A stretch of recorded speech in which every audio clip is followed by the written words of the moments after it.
to get started today. I welcome you all. My name is Danielle McCray. I'm a junior here at Francis Marion University.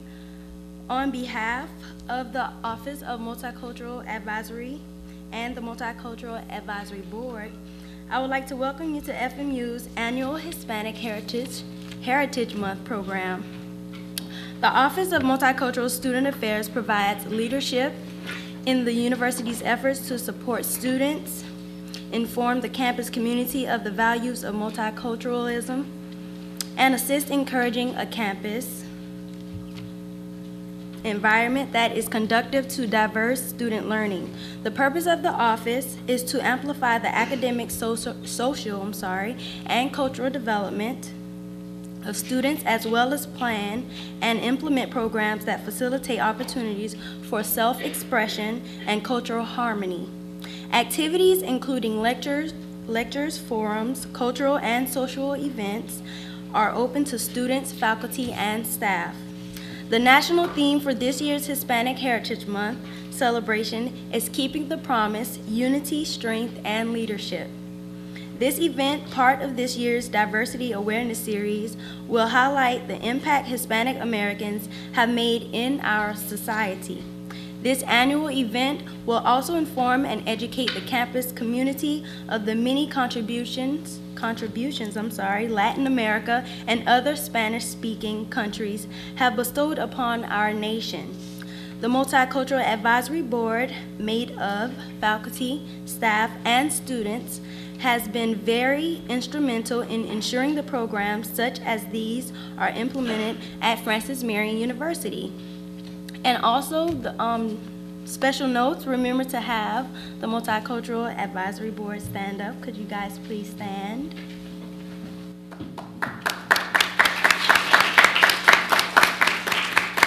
And also, everyone, the evaluation forms outside that were given to you, please, fill those out and give them back to one of us or whatever. Okay, and thank you guys for coming. Hello, everyone. My name is Christopher McKagan. Bienvenidos los estudiantes de las clases español. Hola. To give you a little bit of background on the Hispanic Heritage Month celebration here in the United States, each year Americans observe National Hispanic Heritage Month from September 15th to October 15th by celebrating the histories, cultures, and contributions of American citizens whose ancestors came from Mexico, the Caribbean, Central and South America, and modern-day countries of the Iberian Peninsula. The observation started in 1968 as Hispanic Heritage Week under President Lyndon Johnson and was expanded by President Ronald Reagan in 1988 to cover a 30-day period starting on September 15th and ending on October 15th. It was enacted into law on August 17th, 1988 on the approval of Public Law 100-402. The day of September 15th is significant because it is the anniversary of independence from Latin American countries Costa Rica, El Salvador, Guatemala, Honduras, and Nicaragua. In addition, Mexico and Chile celebrate their Independence Days on September 16th and September 18th, respectively. Also, Columbus Day, or El Dia de la Raza, which is October 12th, falls within this 30-day period as well. Hello, everyone. My name is Kiara Davis, and I would like to tell you a little bit about our speaker today, Dr. David Gonzalez. With speech, sound, mime, dance, and above all, inspired imagination, nationally acclaimed, master storyteller and performer, David Gonzalez is keeping the ancient art of storytelling alive. From London's Royal National Theatre to Broadway to hundreds of schools across North America, Gonzalez has performed to more than 5,000 audiences worldwide. A winner of the Helen Haynes Performing Artist of the Year Award, Gonzalez is applauded for his vocal, physical, and narrative talents and gift of mimicry, comic timing, and wordplay. As a public speaker and poet, Gonzalez has been featured at London Center Out of Doors Festival, Bill Moyer's documentary Fooling with Words on PBS, and All Things Considered on NPR, as well as Procter & Gamble, JP Morgan Chase, and other corporations. He was one of the featured performers at the 2008 National Storytelling Festival. Lincoln Center's 2008 Imagination Conversation Symposium, and the 2008 Alliance for a New Humanity Conference alongside Deepak Chopra, World Trade Center in Barcelona, Spain. Gonzalez received his doctorate in music therapy from NYU's School of Education, where he later taught for 10 years. He was the host of the New York Children's on WNYC for 8 seasons and is a contributor to NPR's Studio 306. If you all could join me in a warm welcome for our speaker, Dr. David Gonzalez.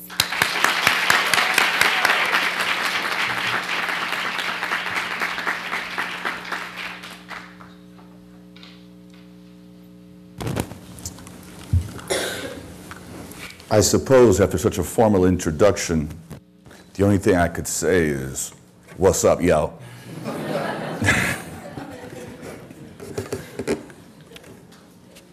Don't believe all that you hear. I'm so happy to be here with you today. My friend and colleague Karen Jensen is here. We've been on tour for the past few weeks. I just came from the Kennedy Center where I'm working on a new project based on my family history. My father was born in Cuba. My mother was born in the Bronx, New York. I was made in Cuba and born in the Bronx. And the project I'm working on is autobiographical in its inspiration, though I fictionalized it. It's at the time when my dad disappeared for 8 years as a child. And I found him. And I've been cultivating a relationship with a very difficult person ever since. But it's critical that we ask ourselves the question, with whom shall I associate, and for what good reasons? With whom shall I make community, and for what good reasons? Who is my family? What tribe do I belong to? How strong are those bonds? Are they bonds of freedom, or are they bonds of imprisonment? We all have to ask these questions. Can somebody nod or say amen if you know what I'm talking about? Yes, please. There's no fourth wall here, my friends.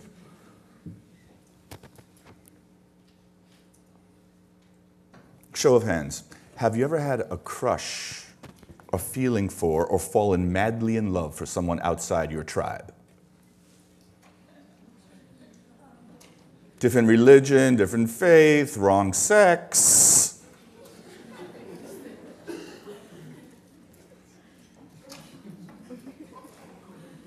I can't bring you home. You're not. Fill in the blank.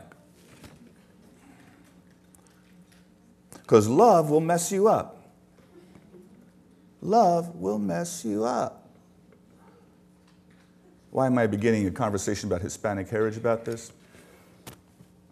Because in essence, we are 99.999999% the same. Somebody say amen to that. And today, we're here to celebrate that infinitesimal difference. But it matters. The great African-American writer, James Baldwin. Who's been in Greenville lately? Anybody? They fixed up Greenville super bad. Downtown Greenville used to be a mess. Did anybody remember that? All depressed and washed out. Urban Renewal Project. Yes, the Peace Center. And it's not like peace, baby. It's like somebody named Mr. or Mrs. Peace devoted all this money and made a beautiful performing arts center downtown. They got a badass guy made a beautiful bridge in the gully. Did I just say that? Yes, I did. I'm sorry if I offended anybody. I'm from the Bronx. It's just part of the vernacular, and I'll try to keep it at a minimum. No promises, but I'll try. And as part of the Urban Renewal Project, they paved downtown Greenville, and they made it kind of like a walking area. So all the streets don't cut through, and you can walk around. It's a beautiful place to go. And one thing that they did, they put beautiful, like, old street lamps, and into the street,